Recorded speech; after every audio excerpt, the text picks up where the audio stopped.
everybody. Episode 826 of the podcast of Sweeping America, the Outdoor Sports Podcast. It is Wednesday, January 24th, 2024. People, hope everybody's doing well. Hope everybody is having a great day. Hope everybody is ready for a hump day Wednesday with your boy AT. Get your head out of the gutter. Focus here today is sports, and we got a lot to talk about. We're going to start some college football. College football ended 2 weeks ago, yet there has been so much change. I thought it was good to reset the top 25. We did our way too early top 25 the day after the season. Since then, Nick Saban retires. Kalen DeBoer's gone. Jedd Fisch is gone. Ohio State crushes the portal. We're going to discuss all of the news that you've missed and where the landscape looks right now. From there, we will take a quick break. We'll talk some college hoops. First major coaching job, if you want to call DePaul major, opened up. That is right. DePaul is now available. Very interesting job in the modern landscape of college hoops. I think I'll have some insight for you that you probably won't hear anywhere else. And then finally, we will wrap with some Monday and Tuesday night college hoops. Monday, Kansas and North Carolina get very nice wins. We'll discuss those as well as everything that happened on Tuesday. So we got ourselves a busy show. We got ourselves a jam-packed show. And with that said, there is no more time to waste. So let's get to the topic of the day. And the topic of the day, listen, bluntly, it is college football is really starting to slow down. And I love college football. I could talk at 365. But in terms of the news cycle, things are really starting to slow down. Why do I bring it up? It is because today feels like a good day to kind of go ahead and update the way too early top 25 going into next year. So I think everybody knows, but we in the media, I include myself, we do the way too early top 25 every single time the season ends in college football and college basketball too. I do that as well. But I bring it up because normally we're only 2 weeks removed from the season and not all that much changes in most years. But with Nick Saban retired, Alabama has been shaken up. Obviously, Washington, the national runner-up, lost its head coach. Arizona, who I believe is good enough to win the Big 12, lost its head coach in Jedd Fisch. Plus, there's been all sorts of portal stuff. So it felt like a good time to reset and to just kind of tell you where we are in college football, who's rising, who's falling just a few weeks after the season. First of all, to reset the top 25, let me start by giving you my top 10 coming out of the season. By the way, I promise I'm not going to give you 8 minutes on each team in the top 25. We'll keep this quick. We'll keep it short. We'll keep it to the point. Top 10 coming out of the season was as follows. Georgia was number 1. Michigan, number 2. Bama, well, we thought they had a little guy named Nick Saban coaching them, number 3. Oregon, 4. Texas, 5. Ohio State, 6. Ole Miss, 7. Clemson, 8. Utah, 9. Missouri, 10. Well, as I said, quite a bit has changed as Alabama has a new head coach. It looks like Michigan is going to have its new head coach here soon.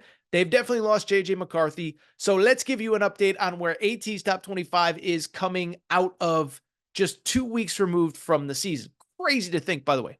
We're just 2 weeks removed from the season. Number 1.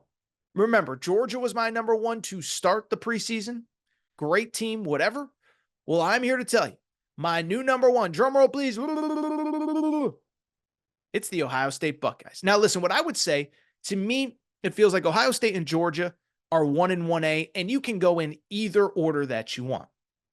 If you want to put Georgia at number 1, just based on the history, if you want to go Georgia number 1 because you don't trust Ryan Day, that's fine.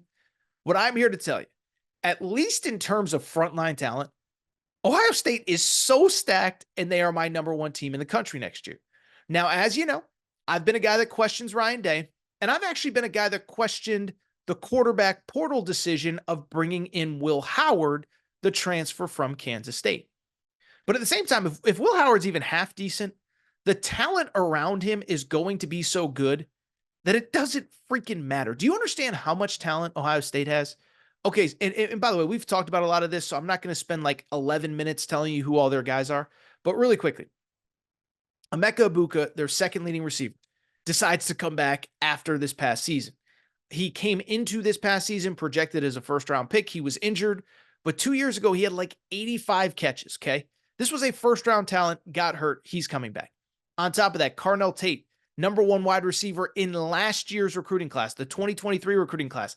He's coming in. He's expected to emerge, etc. They also have another 5-star named Brandon Innes, another 5-star. Figure it out, whatever. Also worth noting, Jeremiah Smith, the number 1 recruit in the 2024 class, true freshman, next year, wide receiver. He's coming to Ohio State. So you just, the receiver room is by far the best in the country. Like, there's nothing even close, okay? On top of that, your leading rusher, Travion Henderson, is coming back, and Quinshon Judkins, who was the best player in the portal on the offensive side of the football, 2,500 yards rushing in 2 seasons at Ole Miss, he's coming in. So to keep in mind, leading rusher, best running back in the portal, second leading receiver is coming back, plus 3 5-stars behind him as well. That's on offense. On defense, you got Caleb Downs spearheading, really the only major addition to the defense. But remember, the defense was top 5 in the country, and they return a bunch of guys that could have been in the NFL draft had they chosen to leave. JT Tuimoloau, former 5-star, could have been a first-round pick. Denzel Burke, cornerback, probably a second round pick. Jack Sawyer, probably a second-round pick, maybe fringe first. All these guys are coming back. Now you add Caleb Downs, a future top 10 pick from Alabama. Ohio State is my number 1 team going into next year. Number 2, Georgia Bulldogs. Really, you look at them, nothing has really changed since the offseason began. Other than that, the only thing that's even resembling a thorn in their side the last few years, that's Nick Saban. Oh, he announced his retirement. So Nick Saban's gone. To me, Georgia is the clear class of the SEC, although ironically, maybe one of the new teams will be interesting there. But there isn't much to share here. It is who they were coming out of that Orange Bowl. Carson Beck is back. O-line's deep. Defense is going to be phenomenal. That's the thing with the defense, right? Is the defense, kind of a blend of emerging stars, young stars, veterans. Smile Munden was a projected first day pick this year. He's coming back after kind of some injuries and stuff. CJ Allen coming in, stepped up big last year. I could go on and on. We know how good Georgia is. You want me to tell you how good Georgia is? I'll tell you. Last week, week 1, early season point spreads came out in college football. Georgia is actually a field goal favorite at Alabama next year. They play Alabama in September. I bring it up to very simply say, if you're favored at Bama, I'm sorry, you're stacked. Georgia is at number 2. Number 3, maybe where it starts to get a little interesting, I have the Oregon Ducks. Oregon is so good. And I know Dan Lanning hasn't had his big moment. And when is he going to break through? He lost to Washington 3 straight times under Kalen DeBoer. Whatever. What I'm here to tell you, that defense, that team is stacked. Okay. 1, bring in Dylan Gabriel, a quarterback. I think he's going to be excellent. The skill position talent around him is phenomenal. Bucky Irving at running back, Tez Johnson, I believe the kid's name is, at wide receiver. So the talent is there on offense. Defense is stacked, and they're going into the Big Ten, I think, with a chance to win it. Now, Ohio State has squatted up, and so because of it, it's hard to say that they deserve to be ranked higher than Ohio State. But you talk about a team that could potentially match or exceed Ohio State in the Big Ten next year. Oregon is it. They are my number 3 team going into next year. Number 4, I have Texas. Listen, Texas, Steve Sarkisian, I give him credit. He was a guy that I did not trust, many of you the same, going into this year. He proved he is building a program. He proved that he has learned from going to the Nick Saban coaching school, and he won the Big 12, and he had a team in the college football playoff, and he had a team that just won at Bama. They bring back Quinn Ewers, their quarterback. Remember, they just added Alabama's leading receiver through the portal, Isaiah Bond, and they have an O-line and a defense that returns a ton. So I have Texas at number 4 behind Oregon, Georgia, and Ohio State. Number 5 is where it starts to get a little bit interesting in my updated top 25. I still have Alabama at number 5. And some of you will sit there and say, new coach, it's not Nick Saban, they lost Caleb Downs, they lost this guy, they lost Caden Proctor, whatever. I'm here to tell you, I really don't care, and I'll tell you why. There's 2 reasons why I still like Bama a ton coming into next year. The first one is they still have the core of last year's team coming back. And I thought it was interesting. Some of the key returnees did an interview with Chris Lowe a few weeks ago. And they said, or a few days ago after the DeBoer hire, and they said, just because Coach Saban is gone, the standard remains the same. And so I bring it up because, yes, it's going to be a new coaching staff. Yes, there's going to be new people in their ears. But Jalen Milroe, Tyler Booker, Jihad Campbell, the star linebacker, they're not going to let that team dip too much. Two, I think you can legitimately argue that the coaching staff across the board is an upgrade over last year. Now, you're not replacing the GOAT. You're not replacing the greatest to ever do it, Nick Saban. But Kalen DeBoer's an elite head coach. Think about how many games that he won with inferior talent this season, including beating Oregon twice, beating Texas, etc. Great game planner, great schemer. I'm not X's and O's guy, but he always has his team ready to play. Kane Womack, the defensive coordinator's a stud. You just go on and on down the list. Ryan Grubb, etc. So I like this team. And my last thought is this. Everyone says, oh, how is Jalen Milroe going to handle the transition? And I get it, right? You know, Jalen Milroe doesn't look like Michael Penix, doesn't fit the mold. Michael Penix is a pocket passer, whatever. I bring it up to very simply say that while they appear to be very different quarterbacks on paper, keep this in mind. I haven't heard anybody make this point, so make sure you get your pen and paper and you listen to Torres. Michael Penix, in his final season in Indiana, completed 53% of his passes. The year before, 56% of his passes. The year before that, by the way, was 68%, and that was when Kalen DeBoer was his head coach. But 53 and 56% in the two seasons without Kalen DeBoer. I bring it up because this year, I don't know how many people realize this, Jalen Milroe completed 66% of his passes. It's not elite. It's not Tua. It's not Bryce Young. But it's better. Kalen DeBoer will start from a better place with Jalen Milroe than he did with Michael Penix. Now, Michael Penix is great, but like a lot of Michael Penix's credit goes to Kalen DeBoer. So I have Bama at number 5. Number 6 after Bama, that's where I have Michigan. And I'll keep Michigan there for a couple reasons. One, it seems pretty obvious to me that Michigan is just going to hire Sharon Moore to replace Jim Harbaugh. They'd be crazy at this point to do anything other than that. I know there's been whispers about Brian Kelly. It's crazy. Think about what just happened at Bama after the GOAT retired and how many good players entered the portal. Well, think about how many players will leave if you don't hire from within and keep that infrastructure in place. Now, Harbaugh could bring a few assistants, but you keep Sharon Moore, you keep most of that roster together. And as I just said with Bama, I don't think the standard changes at Alabama, and I don't think the way that they go about approaching things at Michigan does as well. Now, listen, they're not going to be as talented as Ohio State. They're not going to be as talented as Oregon, who they play in the regular season. But do I think they'll be really good? I do. Obviously, the big question will be at quarterback. J.J. McCarthy is gone. Alex Orji is the kid's name, who is projected to replace him. We'll see if he's the guy, if they bring in somebody else through the portal. But to me, the standard doesn't change. It's going to be hard to replace Jim Harbaugh if and when he leaves. But they're still going to be really good. Now, if he does come back, there's an interesting conversation about moving them higher, but I have Michigan at number 6. Rest of my top 10, number 7, the Ole Miss Rebels. Listen, we've talked a lot about Ole Miss this offseason, but Jackson Dart, 30-year starter at quarterback, is coming back. Beyond that, they obviously killed the portal. Walter Nolan's coming in at defensive tackle. A couple other linemen from the SEC. Now, they did lose one of their transfers to Louisville, Tyler Barron, but Ole Miss at number 7, I really like a lot. Number 8, the first ACC team in Clemson. Listen, Clemson's not perfect, but they return a lot off of last year's team. Cade Klubnik is back for his 3rd year in the program. You would hope he makes a leap in year 2 with Garrett Riley. The defense, Barrett Carter, an All-American, is coming back. Worth noting, the wide receiver core should be better. 5-star Bryant Wesco is coming in. So Clemson should be improved. They should be the favorites in the ACC. Speaking of the favorites in Utah, I have at number 9. They are now in the Big 12. Remember that. They bring back Cam Rising, 7th-year senior. Missed all of this year with an injury.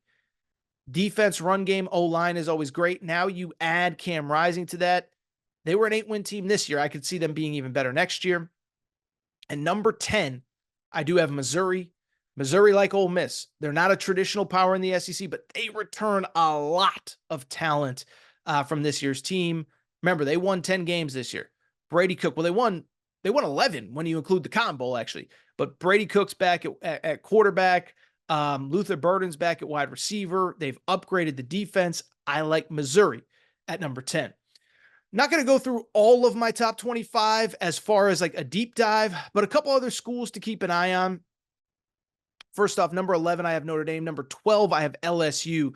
Number 13, Miami is an interesting one to me. So I'm actually higher on Miami than most other people.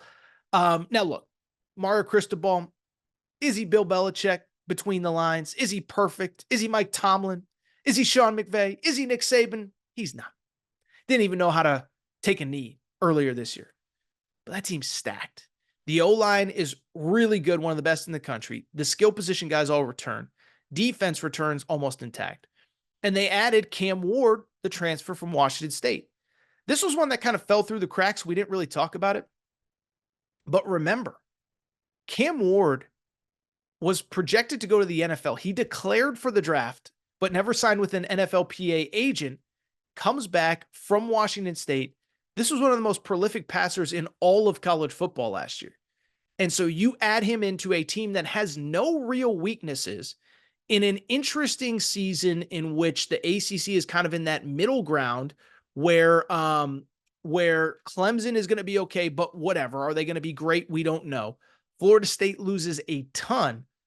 I think Miami can mess around, win the ACC, and potentially make the college football playoff. Cam Ward, 3,700 yards, 25 passing touchdowns. I have them at number 13. Number 14 in my poll is Oklahoma. Listen, I like Oklahoma a lot, but they're going to have a welcome to the SEC moment, because think about this schedule for Oklahoma. And this is just an example of how crazy schedules are going to be in this SEC Big Ten new world.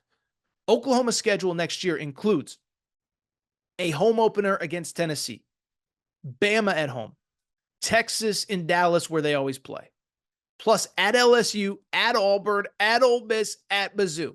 So I just listed 3 teams that I have in my top 12 that they have to play on the road at, plus Bama at home, plus Tennessee at home, plus Texas on a neutral. Don't want to spoil it, but that is by my count. 1, 2, because I do have Tennessee in my top 20. 1, 2, 3, 4, 5, 6. 6 of their 12 games against teams in my top 20. Good luck to Oklahoma. Number 15, I have Penn State. Listen, Penn State has all the pieces. Until they do it, I can't get excited about Penn State. It's time to prove something to me. It's time to show me something. Like, there's only so many times that I can, believe in you until you let me down. I also think, by the way, with the way schedules break, Penn State now, it's just much tougher when you add Oregon, Washington, UCLA, and USC to the mix. Number 16, really interesting school, Arizona. I had Arizona, I think, number 12 in my first top 25. Well, obviously, since that came out, they have lost their head coach. Jed Fish went to Washington, and they have lost a few players since he left. But they also brought back Noah Fafita, their star quarterback, completed 74% of his passes. Tetairoa McMillan, 90 catches, 1,400 yards last season. I believe he's like a first-round NFL draft pick next year. So most of the core has come back. Most of those guys believe in themselves. Now it's time to see if they can deliver under new head coach Brent Brennan. If Brent Brennan, listen, I don't know much about Brent Brennan other than, what I've read. I've never met him, never really been around him. If he just does, just hand the keys to Noah Fafita and let him go from there. I think Arizona could potentially mess around and win the Big 12. Got to keep that infrastructure in place that Jed Fish put in place. I do have Arizona in my updated top 25 at 16. 17, I have Tennessee. Listen, I like Tennessee. Nico is really freaking good. Nico was awesome in that bowl game against Iowa. Obviously, look, can he do it over 12 games in the SEC? Tennessee, of course, because they're Tennessee. How about next year? They still have Georgia and Bama on the schedule. Bama at home, Georgia on the road. So it doesn't get any easier. I just mentioned they play at Oklahoma as well. 18, Oklahoma State. 19, USC. I think USC is one that I'm buying a little bit more than other people. Listen, Lincoln Riley didn't forget how to coach overnight. And I do think Caleb Williams was at least partially responsible for some of their struggles this year. Now, the defense was terrible. We all know that. But I just bring it up because part of it was on Caleb Williams too. Trying to be a Superman, trying to do too much, trying to be a hero, blah, blah, blah, blah, blah. I don't know that, like, they're going to be as bad as people think. I think people think, oh, Lincoln Riley's terrible, whatever. The defense is going to be improved. They spent a ton of money on that staff. They're going to get the defense right. And I think once they get the defense right, the offense doesn't have to be great every single night. I actually kind of think USC is a little bit better than people think. Problem, of course, is they're going to the Big Ten where they have Ohio, or I think they miss Ohio State, but they have Penn State at home, USC or Michigan on the road, among others. Beyond that, I have Florida State at number 20. Listen, they lose a ton. We'll see what happens. Iowa, very advantageous schedule next year. They do not play Michigan, Penn State, Oregon, or USC. They get a watered-down Washington team. They do get Ohio State. That's their toughest game. 22 is A&M. I actually like Texas A&M. Mike Elko is going to be an upgrade. And Texas A&M might be the only team in college or in the SEC. I don't believe they have Bama or Georgia on the schedule next year. That is a huge break for them. 23 Boise, 24 Kansas, and 25. I did keep Jed Fish's new team, the Washington Huskies, in. Listen, I've criticized him. I didn't love the decision, but he's going to put together a decent squad, and he will still have a decent infrastructure in place. I have Washington at number 25, but again, my top 25 coming out of this past season, and this is the updated version, of course. I have Ohio State at 1, Georgia at 2, Oregon at 3, Texas at 4, Bama at 5, Michigan at 6, Ole Miss at 7, Clemson at 8. At number 9, I have Utah, and at number 10, I have Missouri. The one that I'm really excited about, I think could be much better than people realize, is the Miami Hurricanes.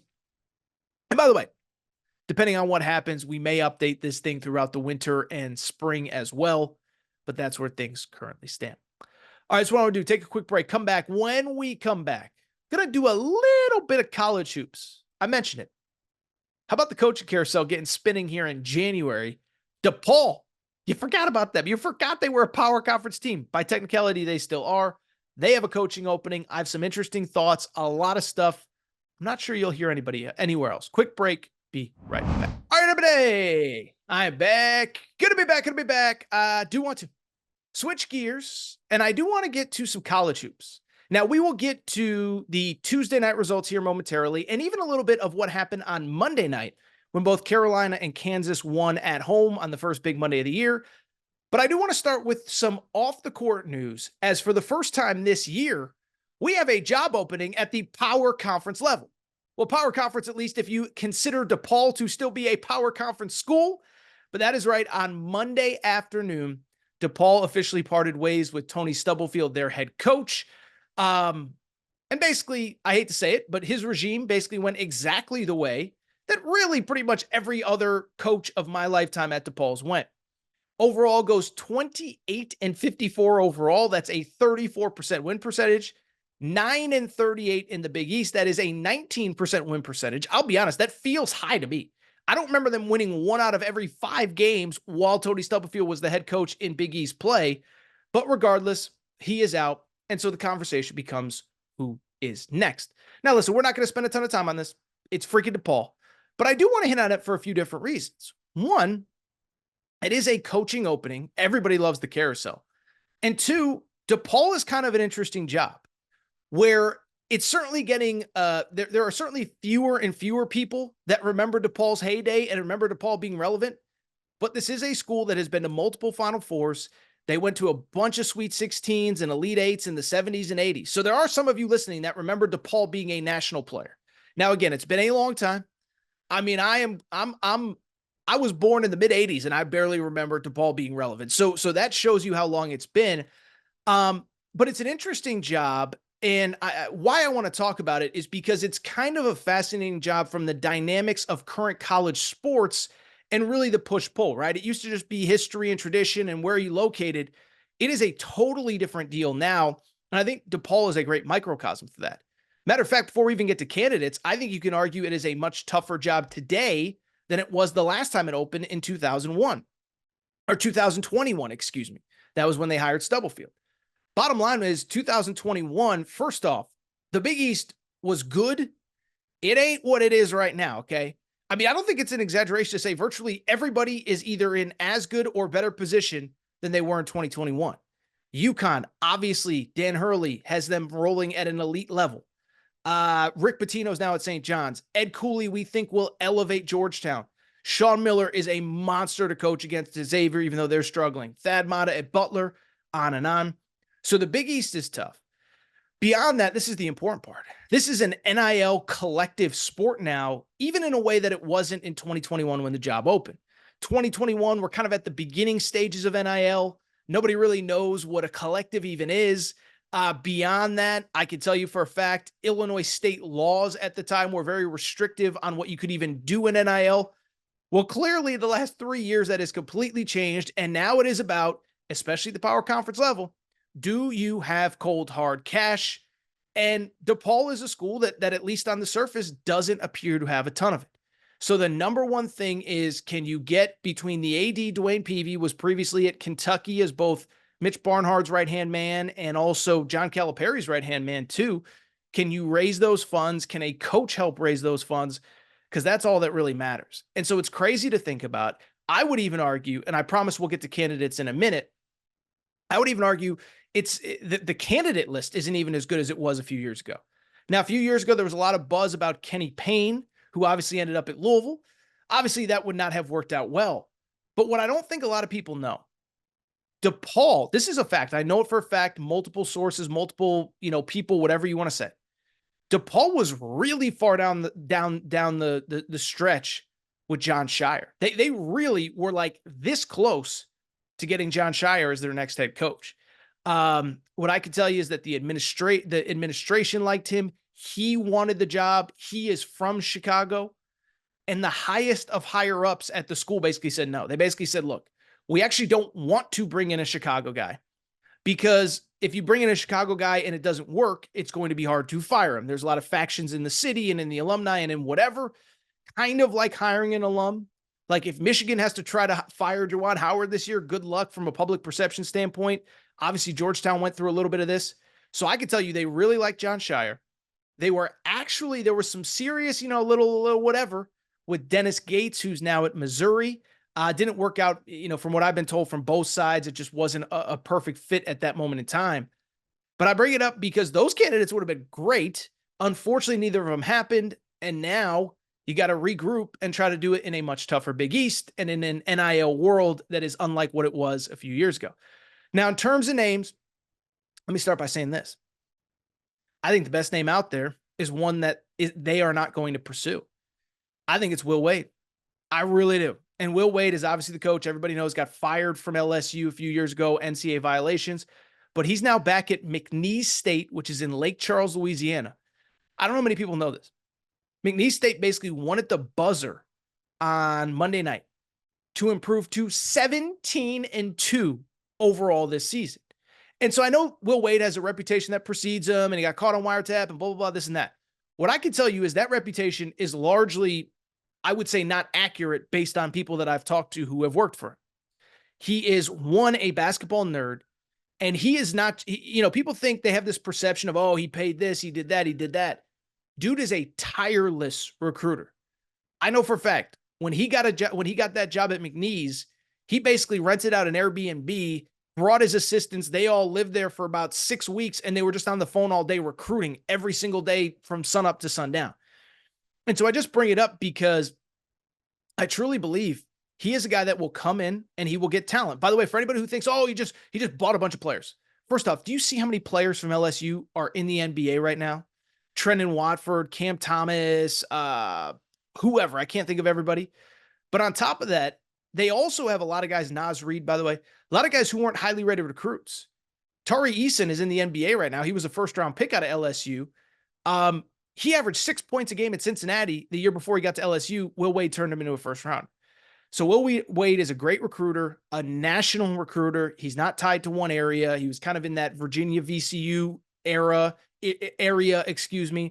Then he goes to LSU. Now he's at McNeese. I think he'd crush it there. Unfortunately for DePaul fans, I don't really buy that he's a real candidate. I don't want to say that I know Dwayne Peavy well, the AD, but I know him a little bit. And more importantly, he kind of comes from that Mitch Barnhart school of AD. In other words, Mitch Barnhart is a very risk-averse AD. Ask Kentucky fans. They've been frustrated with Mitch Barnhart about some of his NIL decisions. They feel like Kentucky fell behind because of their administration. Some other decisions that he's made, his relationships, whatever. So Mitch Barnhart, conservative AD, Dwayne Peavy, I don't see him taking the plunge on Will Wade, even though I think he should. After Will Wade, listen, there's a couple interesting names. I've seen a lot of Bob Hurley. Now, the reason for that, people have been asking me, Bob Hurley from Jersey, played on the East Coast. And I think there was a time, including when this job opened up a few years ago, he was ready to get back to the East Coast. Now, a couple things have changed. One, team's actually doing pretty well. Two, he did not get along with his AD at all. Ray Anderson, you can look it up. You can Google it. Him and Ray Anderson hated each other. Like, it's not even a personal, private thing that nobody knows about. It is public. Just Google it. I believe there was an incident where like a booster kind of was a little inappropriate with Bob Hurley's wife, and the AD took the booster's back, not Bob Hurley's back. Well, that AD is gone now. And with him gone, I do wonder, is he happy at ASU? And then the other thing is his brother's at UConn and his brother's crushing it. You want to go into a league where your brother's going to beat your brains in twice a year? So I don't really think Bob Hurley's as much of a candidate as he was a few years ago. And then from there, you just start talking about a tier of candidates that I don't know how exciting it is going to be for DePaul fans. First of all, any sitting power conference head coach, like, just cross them off, okay? Like, I even heard some like would Chris Beard go there from Ole Miss? Chris Beard is not leaving Ole Miss for DePaul, okay? Nobody likes deep dish pizza that much to go to DePaul from Ole Miss in the SEC where you have unlimited money, as much as you need, whatever. I also think, by the way, there's some mid-major jobs that are better than DePaul is. Like Bryce Drew at Grand Canyon. Grand Canyon is a great mid-major job. Grand Canyon has better facilities than most of the Pac-12. I don't think he's leaving Grand Canyon for a long time until he gets the perfect job opportunity. So I don't think he's a candidate. I do think some of those Missouri Valley guys are candidates. Brian Wardell from Bradley is a name that I've seen. He's made it multiple NCAA tournament appearances. At Indiana State, I think the name to keep an eye on there, Josh Schertz. He is a guy that had a ton of success at the D2 level, made several D2 Final Fours, and has gotten to Indiana State. Indiana State is 16-3 right now. I think he's the kind of guy that you actually probably want because he's proven he can build programs at lower schools, lower resources, not a lot of resources. He's a coach's coach. He can coach. You gotta build a staff that can help him get some players. But I think he's a guy that you can build a program with. And I also think coming off of Tony Stubblefield, I don't see the scenario where you can hire kind of the young assistant coach, because that's a little bit of what Tony Stubblefield was coming from Oregon. Really quickly, I am curious. Again, I said no sitting Power 5 head coach will take the job, Power 6 head coach. Do wonder if like a Mountain West type coach would. Nico Medved from Colorado State. Colorado State's awesome. They're going to make the tournament. Question kind of like Bryce Drew. I think you can argue Colorado State's maybe the best or second best job in the Mountain West. Are you going to leave the second best Mountain West job for the worst job in the Big East? Oh, by the way, on top of that, and I think this is worth noting, Nico Medved went to Minnesota. I think Minnesota's probably going to open up here in a few weeks. Does he wait for his alma mater?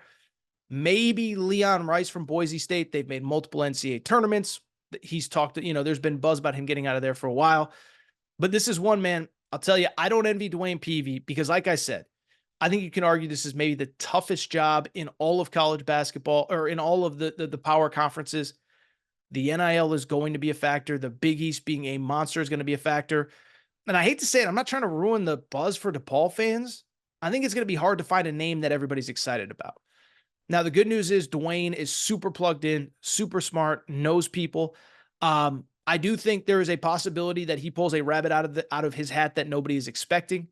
But it'll be interesting to see, man. It'll be interesting to see DePaul in the Big East. We'll see who their next head coach ends up being.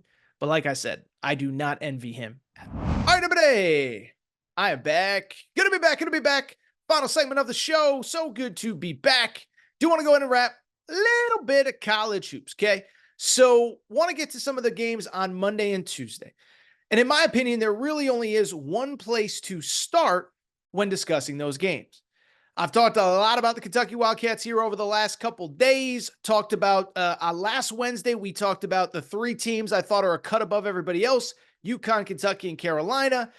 And then, of course, on Monday's show, we talked a lot about Big Z Mania, which, of course, came via Zvonimir Ivicic's debut last Saturday.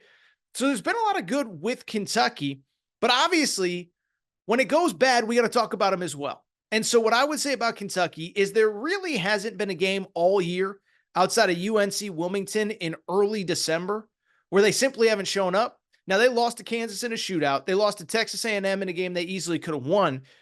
But I would say that so far this season, for a young team, they have done a great job of showing up ready to play every single game. And on Tuesday night, that simply didn't happen. They went down to South Carolina, and I think they weren't ready. I also want to give credit to the South Carolina Gamecocks, who I thought had a perfect plan to beat them. And South Carolina pulls off the upset over Kentucky. Kentucky, of course, with the loss, falls to 14-4 overall. And so when I think about this game, let's talk about Kentucky. Should we be concerned, nervous, whatever? What I would say is with Kentucky, I think the big question has always been, we know this team can score. You let them get in the open court. You let all those guys shoot. You let all those guys do whatever. They're going to beat you. They're going to outscore you. They're going to outgun you. And it's something they've done really well all year. I mean, even last Wednesday, they're playing an elite defensive team in Mississippi State. And all of a sudden, Mississippi State falls down early, and it's like a freaking waterfall, a cascade of offense. And so the question became, what happens? And listen, people are going to talk about going on the road. But to me, what happens when a team has a game plan to slow them down and truly sticks to it? Truly does not let them get out in fast breaks. Truly does limit the three-point shooting. Truly does make them win in the half court, in the paint, making shots. Well, on Tuesday night, we found out because a combination of a lot of different things led to South Carolina's success. Listen, first of all, you just have to give South Carolina credit because, again, it's easy to say that the game plan is you're playing the number one offense in college basketball. We're just going to slow it down. We're not going to let them run. We're going to do whatever. Then you get in the game. They get a couple fast break points, but then all of a sudden it gets out of hand. That is not what happened on Tuesday night, okay? Kentucky all game long could not get into anything they wanted, and that is 100% credit to South Carolina's defense, Lamont Paris, and what he planned on going into this game. So I don't want it to sound like I'm making excuses for Kentucky because I'm not. Because from the beginning, the offense really wasn't clicking at all. Rob Dillingham carried them early. He was the only one making shots. Thought Trey Mitchell did a very good job, to his credit, kind of carrying things early in the second half. But then as the second half wore on, as they started to continue to struggle on offense, they continued to be unable to go on those patented 8-2 runs, 10-2 runs, 14-4 runs. All of a sudden, you could see the frustration mounting. Now, I will say, and again, this is not an excuse, just my personal opinion, I do think the way the game was refereed helped on top of South Carolina's defense. The bottom line is South Carolina did a very good job limiting what Kentucky does well. But the other thing is Kentucky is a team with a group of guards that can beat you off the dribble and finish at the rim. And so I just bring that up because when Kentucky, when they let a lot of the physicality get away at the rim, all of a sudden that put Kentucky in another bind. I mean, if you're used to driving at three dudes and getting a foul call, now you're not getting the foul call. It added to the frustration. And Kentucky was not good in the paint, not good at the rim. They couldn't get open looks at three. They couldn't get transition points. And all of a sudden, you sit there and say, the offense isn't really there. And so when I look at this game, like I know everybody wants to freak out, but I think to me, the only thing that I really was disappointed in more than anything, listen, you're going to have nights where the other team just comes out with a good game plan. Maybe the calls aren't going your way. Maybe you're on the road, whatever. The thing that disappointed me, though, was that when things didn't go this team's way in the second half, I did think they quit a little bit. I did think they got a little bit lazy on defense. I'm not as anti-Kentucky's defense as everybody else, but I just bring it up because it did feel like, okay, now you fall down 8. Now you fall down 10. Now all of a sudden you're not even trying on defense. Now you're giving up open threes. All of a sudden they had, I think at one point, a 16, 18-point lead. So that would be my big concern if I'm a Kentucky fan. is that when the offense struggled, when everything's not going right? And when we talk about this in football a lot, the idea of a team, they can get ahead. The Dallas Cowboys are like this. They get ahead, they're rolling, they feel good, they're running fake reverses, and Dak's handing it off behind his back and whatever. But then they're down 14-3 and they panic and freak out. I'm not saying Kentucky panicked and freaked out, but what I saw was a team that once things went bad, they didn't really fight. They kind of sort of quit. Part of that is South Carolina. Part of it is to Kentucky. Now, the question becomes, how concerned should Kentucky fans be? And I'll be honest, I know this is going to sound controversial. I really don't think Kentucky fans should be that concerned overall with this loss. Because the bottom line, we're now, 18 games into the season? How many teams have actually done a good job of slowing down Kentucky? By the way, keep in mind, this is only the fourth true road game, Louisville, Florida, and Texas A&M. You're not going to play in many tougher road environments, but the combination of a road environment, a veteran team, Meechie Johnson's been around forever, BJ Mack's been around forever. Those guys on South Carolina have been around forever. But the other thing is that there's a lot of teams that will say they want to slow you down, say they want to play in the half court, and then when it's time to do it, they can't, or they won't, or they're incapable, or they fall down and they get nervous. And so I'm not that worried. Remember, South Carolina came into this game with one of the slowest paces in all of college basketball, This is how they play. This is who they are. And because of it, it's why I'm not that worried yet if I'm a Kentucky fan. Now, this is clearly the blueprint, but it's easy to say you're going to do it versus actually doing it. And from South Carolina's perspective, they executed it perfectly. You know what this game reminded me of, honestly? Do you remember during the COVID NCAA tournament bubble when Gonzaga played UCLA? And all year long, everyone said, oh, we're going to slow down Gonzaga. We're not going to let them beat us in the full court. And then what ended up happening? Gonzaga, they get up 6, they get up 8, and then all of a sudden they're just running up and down the court and they're scoring 100 on everybody. And they got to the Final Four, and UCLA was really the first team. Mick Cronin, to his credit, Mick Cronin's taken a lot of L's this year, but he put the game plan is, he said, we're not fast breaking. You get the ball on a rebound. I don't care if it's a 4-on-1, you're pulling it out. We're running 30 seconds off the shot clock. And that's what South Carolina did. But more importantly, that's what South Carolina is uniquely built to do this season. Look at the rest of the teams on Kentucky's schedule. Tennessee plays a lot faster than they have in years past. Auburn plays fast. Alabama plays fast. So I'm not as worried about the style of play as I am with the overall lack of effort that I saw from this team late. Quickly, we do have to give some credit to South Carolina. This is a good basketball team. By the way, this speaks to what I've said, and I didn't really do the full rant that I planned on doing, and it was because it was that crazy Sunday where so much stuff happened. But I think South Carolina is a great example of the new world of college basketball, is in this NIL portal world. Everybody's got players. Everybody's tough to play. It's not easy to play on the road. Look at the losses this year by the best teams. Kentucky at Texas A&M, at South Carolina, Tennessee at Mississippi State, Purdue at Nebraska, at Northwestern, Arizona at Washington State. You go on and on down the list. It is so hard to win on the road. And I think South Carolina is a great example of, across college basketball, for years they were a laughingstock. But they got a really good coach in Lamont Paris. They got the right players, the right system, guys that have bought into that system, veterans who don't care about your draft stock, and I give them credit. So South Carolina, credit to them. That is a great win for their resume. The SEC is trending towards like eight teams in the NCAA tournament. It's hard for me to believe that South Carolina isn't one of them. For Kentucky, doesn't get any easier. I know Arkansas is not playing well, but now you got to go to Bud Walton Arena on Saturday. That's going to be a tough one.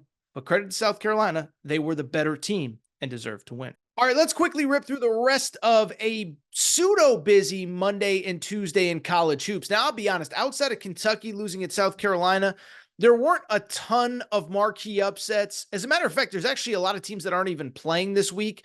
Tennessee, who's obviously top 10 in the country, they have the week off. They don't play again until Saturday when they face Vandy. UConn, number 1 in the country, has the week off. They play on Sunday. I want to say it's against Xavier. I'm not 100% positive on that one. Just bring it up to say not a lot of like real big upsets outside of Kentucky losing at South Carolina. A couple results that are worth noting, though. One, Houston going to BYU, to me, is kind of an impressive and important win and result. Bottom line is BYU, for people who have not watched them play, they lead the country in three-point shooting. They lead the country in assists per game.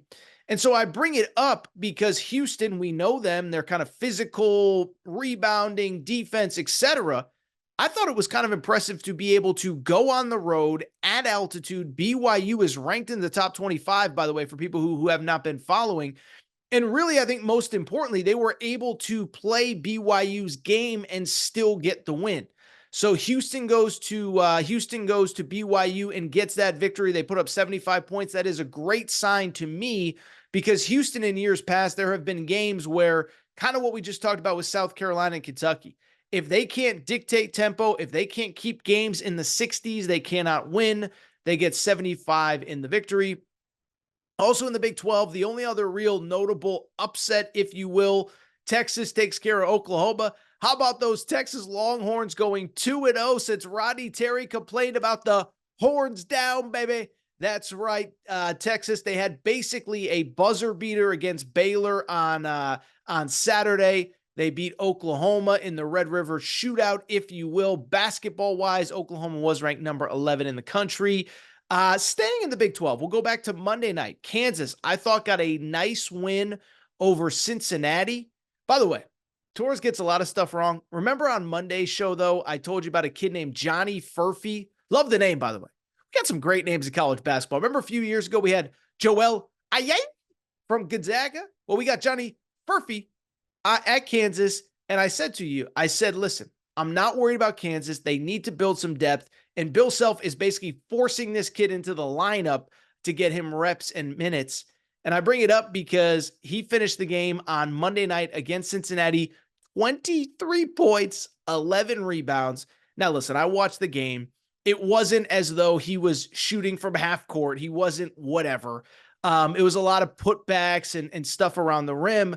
But listen, Bill Self is going to figure it out. He's going to build depth. Kansas gets a win. North Carolina themselves dominated on Monday night, a good Wake Forest team. I think Wake will be in the NCAA tournament, and North Carolina really put the hurting on them in Chapel Hill. Back to Tuesday, Purdue dominates Michigan. Duke dominates at Louisville.